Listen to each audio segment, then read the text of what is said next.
এখন দেখেন বামটা আমরা রেডি করতে করতে আমাদের গত একদিন চলে যায়। তো পরের দিন হচ্ছে আমরা এই ভিডিওটা করতে আসি। এই দুইটা কবুতর হচ্ছে কোথা থেকে যেন আইসা আমাদের বামে বসতেছে, পাশাপাশি হচ্ছে এই পাশে চালে বসতেছে। সন্ধ্যাবেলা কবুতর বন্ধ করতে যাই, তখন এসে দেখি যে এই কবুতরটা খাঁচার উপরে বইসা আছে। মানে পরিকল্পনা করি নাই যে এত সুন্দর বাচ্চা ওদের কাছ থেকে আমরা পাবো। আসসালামু আলাইকুম। আমার বাসায় আমি কবুতর পালি মোটামুটি 2 বছর হয়ে গেছে। 2 বছর আগে আমার বাসায় একটা ভাম ছিল, যে ভামটা ভাঙ্গাচুরা ছিল। আর ওই ভামটা আমি বানাইনি, কারণ আমি ভাম বানাইতে পারি না। জীবনের প্রথম হচ্ছে ভাম বানানোর জন্য কাঠ, বাঁশ এবং চটি নিয়ে রেডি হয়েছি যে আজকে ভাম বানাবো। এর আগে যে ভামটা ছিল ওটা আমার একটা চাচাতো ভাই বানাই দিছিল। আচ্ছা, আমার সাথে যে পিচিটাকে দেখতেছেন এটা হচ্ছে আমার একটা ভাতিজা। ও হচ্ছে আমার কবুতরকে খাবার দাবার দেয়, মানে আমি যখন উপস্থিত থাকি না এখানে, ও হচ্ছে আমার লফটা সম্পূর্ণ দেখাশোনা করে। ও খুব ভালো একটা ছেলে, ও সুন্দরভাবে সব কবুতর গুলাকে খাবার দাবার দেয়। এছাড়া আরো একটা মজার বিষয় হচ্ছে যে ও যেহেতু আমার কবুতরকে খাবার দাবার দেয়, আমি ওরে বলছি যে প্রত্যেক মাসে তোরে আমি 1000 টাকা করে দিব, তুই কবুতর গুলাকে ঠিকঠাক মতো খাবার দাবার দিবি আর লফটারে সুন্দরভাবে পরিচালনা করবি। আচ্ছা, ওর নাম হচ্ছে হাসিব। ও হচ্ছে কবুতর অনেক বেশি পছন্দ করে। গত 1 মাস যাবত খুব সুন্দরভাবে ও আমার লফটারে পরিচালনা করতেছে, কবুতর গুলাকে টাইম টেবিল অনুযায়ী খাবার দাবার দিতেছে।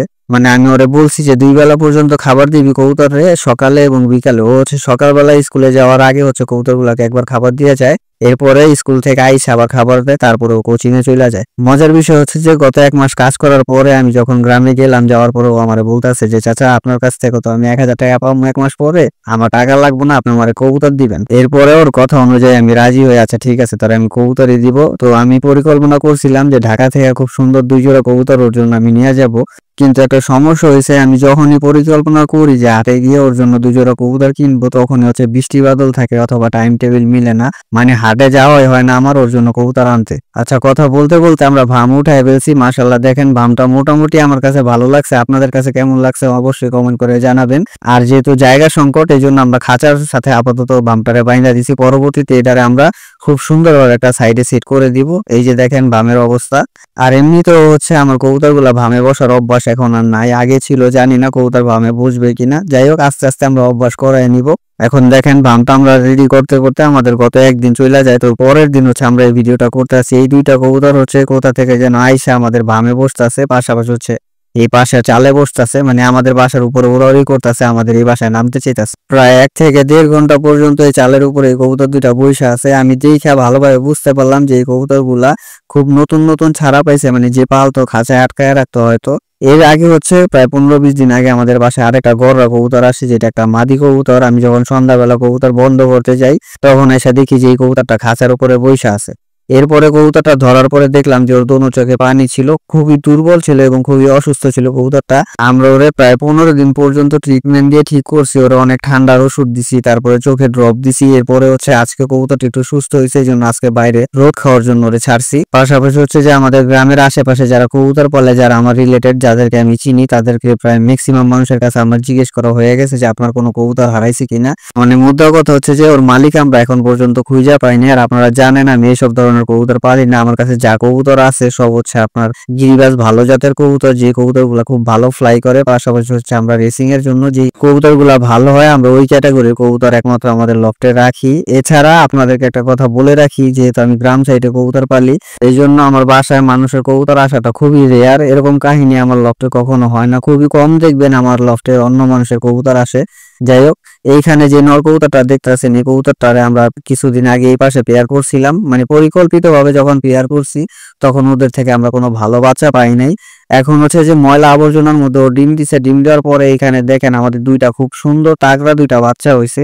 মানে পরিকল্পনা করি নাই যে এত সুন্দর বাচ্চা ওদের কাছ থেকে আমরা পাবো। একদম অবহেলায় ছিল এই কবুতর গুলা। আপনারা একটা ভিডিওতে দেখছেন যে আমার এই পাশে একটা খাঁচা ছিল, মানে কাঠের একটা খোপ ছিল, ওই খোপের মধ্যে ওদেরকে আমরা পেয়ার করছিলাম।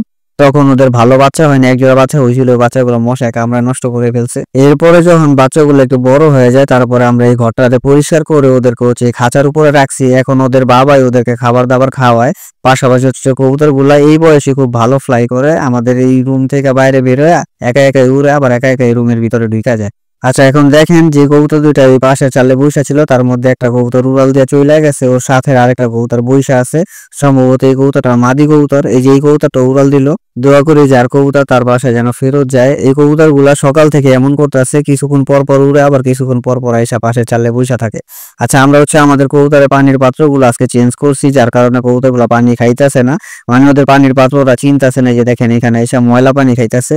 এই কবুতরগুলো আজকে আমরা বাইরে ছাড়ার পিছনে মোস্ট অফ দেম কারণ হচ্ছে কবুতরগুলোর ভিতরে অনেক ঠান্ডা জনিত সমস্যা আছে, যেহেতু এখন ঘন ঘন বৃষ্টি হইতাছে এই জন্য আমরা কবুতরগুলোকে আজকে রোদ খাওয়ার জন্য বাইরে ছাড়বো। মানে একমাত্র আমার এই বাচ্চার খাঁচায় যে কবুতরগুলো আছে এই কবুতরগুলো সবচেয়ে বেশি সমস্যা হইতাছে, ওদেরই বেশি ঘন ঘন ঠান্ডা লাগতেছে এবং অসুস্থ হইতাছে। এছাড়া আমাদের যেই কাটা বুড়া কবুতরগুলো আছে এই কবুতরগুলো কোনো সমস্যা নেই, এই কবুতরগুলো মাশাআল্লাহ খুব ভালো আছে। এখানে দেখেন বাচ্চাগুলো আস্তে আস্তে বাইরে বের হইতাছে। এছাড়া আরেকটা জিনিস হচ্ছে যে আমাদের খাঁচার পিছনে যে পর্দাগুলো ছিল, ওই যে পিছনে দেখতে পারতেছেন যে পর্দাগুলো আমরা কাইটা দিছি, এটার পিছনে কারণ হচ্ছে এই পর্দাগুলোর কারণে আমাদের কবুতরগুলো সবচেয়ে বেশি অসুস্থ হয়ে যেত আর কি। কারণ ঘন ঘন বৃষ্টি হওয়ার কারণে এটা নিচে অনেক গন্ধ হয়ে যেত, অনেক গ্যাস হয়ে যাওয়ার কারণে এই গ্যাসটা কোনো জায়গাতে পাস হইতে পারতো না। এই জন্য আমরা পর্দাগুলো কাইটা দেওয়ার কারণে ওই পিছন দিয়ে এখন হচ্ছে গ্যাসগুলা বের হয়ে যায়, যার কারণে আমাদের কবুতরগুলো আগে থেকে অনেক ভালো আছে এবং সুস্থ আছে। আগামীতে মনে হয় না যে এই খাঁচার ভিতর আর গ্যাসের কোনো সমস্যা হবে, যেহেতু আমরা পর্দাগুলো কাইটা দিছি। যাই হোক, ভিডিওর এই পর্যায়ে একটা কথা আপনাদের কাছে আমার জানার খুব ইচ্ছা, যারা আমার ভিডিওটা এই পর্যন্ত দেখতে আছেন তারা অবশ্যই আমার কবুতরের ভিডিও পছন্দ করেন এবং আপনারা অবশ্যই আমাকে কমেন্ট করে জানাবেন কারা কারা আমার কবুতরের ভিডিও সবচেয়ে বেশি পছন্দ করেন, তাহলে আমি চেষ্টা করব যে আগামীতে আরো ভালো ভালো ভিডিও দেওয়ার। এছাড়া আরেকটা গুরুত্বপূর্ণ কথা আপনাদেরকে আমি বলি, আপনারা হয়তো অনেকে মনে করতে পারেন যে আমি ভিডিও করি বা কন্টেন্ট ক্রিয়েটর হিসাবে আমি এই পথ বাইছা নিছি, ব্যাপারটা এরকম না। খুবই সিম্পল একটা ব্যাপার, আমি যেই কাজগুলো করি, যে পোষা প্রাণীগুলো পালন করি, এগুলো আপনাদের সাথে জাস্ট শেয়ার করি, এছাড়া আর অন্য কিছু না। আমার এখানে কোনো আয় ইনকামের কোনো ইচ্ছা নাই, মানে আমি নিজের মনের খুশি থেকে আর কি আপনাদের সাথে এই ভিডিওগুলো শেয়ার করি, ভিডিওগুলো ছাড়ি, আপনারা দেখেন, আমার কাছে ভালো লাগে, এতটুকুই আর কি, এর বেশি কিছু না। আপনারা যারা আমার ভিডিওগুলো রেগুলার দেখেন তাদের ভালোবাসার উদ্দেশ্যে একটা কথা বলি, আপনারা যখন যে কোনো বিষয়ে যদি আমার কোনো অভিজ্ঞতা থাকে যে যে জিনিসটা সমাধান আমি দিতে পারবো, অবশ্যই কমেন্টে জিজ্ঞেস করবেন, আমি সেই জিনিসটার সমাধান আপনাদেরকে দেওয়ার চেষ্টা করবো। যদি না পারি তাহলে ক্ষমা চাইয়া নিব।